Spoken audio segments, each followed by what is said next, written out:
Tel Aviv, serangan besar-besaran Iran dengan rudal balistik menghantam pusat kota strategis di Israel dini hari tadi, menewaskan puluhan orang, termasuk seorang tokoh penting, komandan tertinggi Mossad.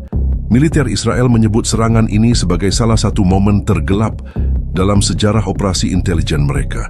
Ledakan dahsyat mengguncang markas semi-rahasia Mossad yang terletak di luar kawasan metropolitan Tel Aviv. Rudal yang menghantam lokasi itu menciptakan kawah besar dan menyebabkan kebakaran hebat. Tim penyelamat butuh waktu berjam-jam untuk menemukan jenazah korban, termasuk sang komandan yang diyakini berada di ruang bawah tanah saat ledakan terjadi. Iron Dome disebut aktif, tapi aktif buat nonton. Mungkin dia kira itu kembang api Idul Fitri. Kita kecolongan, ujar seorang pejabat Israel. Kecolongan bro, ini bukan nyopet dompet, ini rudal ukuran truk nabrak markas elit. Saksi mata mengatakan tidak ada peringatan yang cukup sebelum rudal menghantam.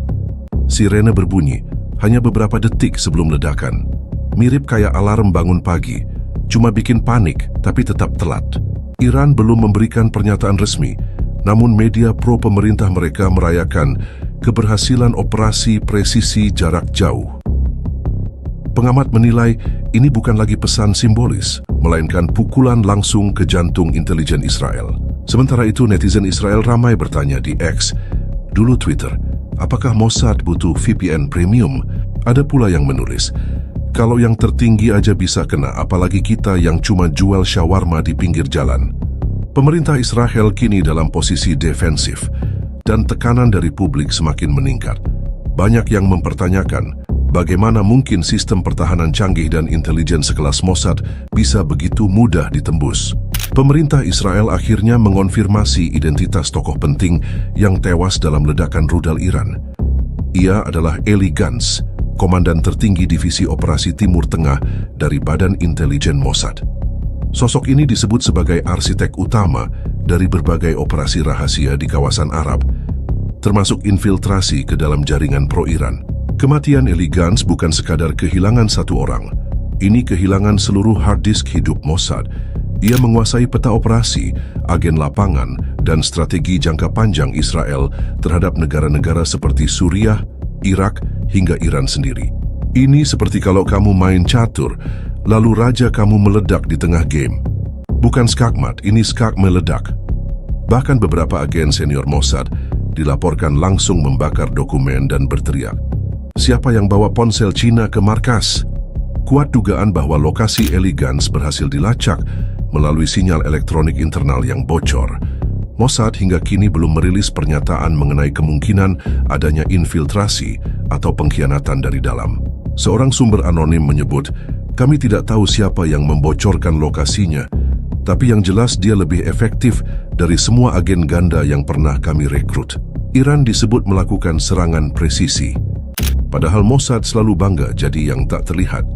Sekarang mereka terlihat dan tertimbun reruntuhan. Situasi internal Mossad dikabarkan dalam kondisi genting. Protokol keamanan tingkat tertinggi diberlakukan. Kantor pusat mengunci seluruh akses komunikasi eksternal dan operasional di beberapa negara dihentikan sementara. Di ruang konferensi, para petinggi Mossad dikabarkan saling tatap-tatapan tanpa kata.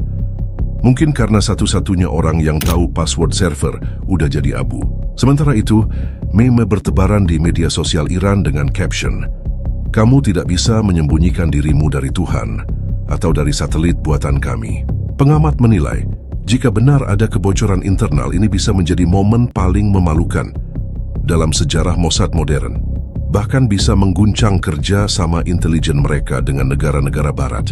Suasana di beberapa kota Israel berubah, jadi mimpi buruk setelah serangan rudal Iran meluluhlantakkan kawasan penting dan menewaskan seorang komandan Mossad. Iron Dome, sistem pertahanan kebanggaan Israel, gagal mencegat sebagian besar rudal yang masuk.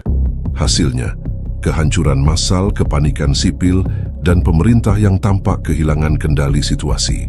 Sirene peringatan meraung di banyak wilayah, namun jeda waktu antara peringatan dan ledakan hanya dalam hitungan detik. Banyak warga tidak sempat menuju tempat perlindungan.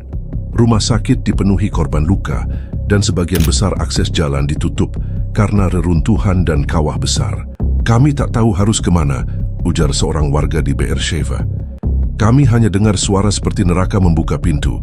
Ya, mungkin karena nerakanya sendiri yang lagi uji coba rudal. Salah satu keluarga dilaporkan kabur masuk got, karena menurut mereka itu lebih aman dari bunker militer. Ternyata, ya, benar juga. Pemerintah Israel menghadapi kritikan tajam. Iron Dome yang selama ini disebut-sebut sebagai tameng langit justru berubah jadi atap bolong.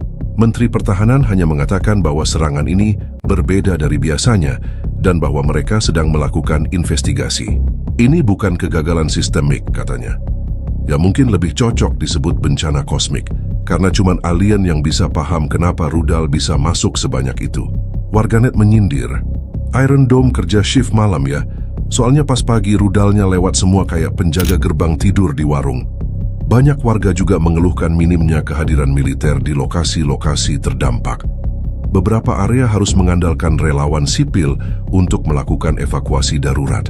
Bahkan ada laporan bahwa unit-unit militer justru sibuk menjaga fasilitas pemerintah yang belum kena serangan, sementara warga ditinggal tanpa perlindungan. Beberapa video menunjukkan tentara lari duluan pas rudal turun. Netizen bilang, mereka latihan militer, bukan latihan iman. Wajar kalau goyah. Sementara di media sosial, warga mulai pakai tagar Havison Where is the Dome? Dan sebagian lainnya mulai jual helm online dengan tulisan, kalau pemerintah nggak bisa lindungi, minimal bisa jadi souvenir akhir zaman. Kondisi ini memperlihatkan bahwa sistem pertahanan Israel tidak sekuat yang selama ini digembar-gemborkan. Iran berhasil bukan hanya melumpuhkan infrastruktur, tetapi juga psikologis warga sipil dan kepercayaan publik terhadap militer mereka sendiri. Dewan Keamanan PBB menggelar sidang darurat beberapa jam setelah serangan besar-besaran Iran menghantam Israel dan menewaskan salah satu komandan tertinggi Mossad. Amerika Serikat, Inggris, dan beberapa sekutu langsung mengecam serangan tersebut. Tapi kecaman itu sejauh ini tidak disertai tindakan nyata. Sementara itu, Iran malah terlihat semakin tenang dan siap jika harus menghadapi gelombang berikutnya. Presiden Al-Issan mengutuk serangan tersebut dan menyerukan deeskalasi. Tapi saat ditanya wartawan apakah akan mengirim pasukan atau rudal balasan, dia menjawab, "Kami sedang mengevaluasi." Artinya, kami nonton dulu situasinya sambil ngemil Cheetos di ruang situasi darurat. Kita tidak ingin perang besar-besaran, ujar salah satu diplomat Eropa. Ya jelas karena stok energi mereka bergantung dari tempat yang sama dengan asal rudal itu. Iran justru mengeluarkan pernyataan percaya diri, menyebut bahwa musuh telah menerima konsekuensi dari provokasinya selama bertahun-tahun. Media pemerintah Iran menayangkan ulang cuplikan ledakan di Israel dengan musik latar, ya kamu nggak salah dengar, pakai musik latar seperti trailer film. Coming soon Israel 2 lebih hancur, lebih bingung. Di Tel Aviv, Kabinet Darurat Israel langsung digelar. Perdana Menteri memohon dukungan penuh dari sekutu internasional, tapi belum ada komitmen nyata dari NATO maupun negara besar lain. Kami berdiri bersama Israel, kata salah satu pemimpin Eropa. Tapi berdiri di mana? Di Zoom. Karena di lapangan yang berdiri cuma puing-puing dan warga yang kebingungan. Bahkan laporan intelijen menunjukkan bahwa Iran masih memiliki lebih dari 80 rudal jarak menengah dalam kondisi siap tembak. Analis memperkirakan Israel sedang mengalami dilema. Membalas berarti memicu perang besar. Diam berarti menunjukkan kelemahan. Dan di tengah situasi ini, satu hal tetap stabil.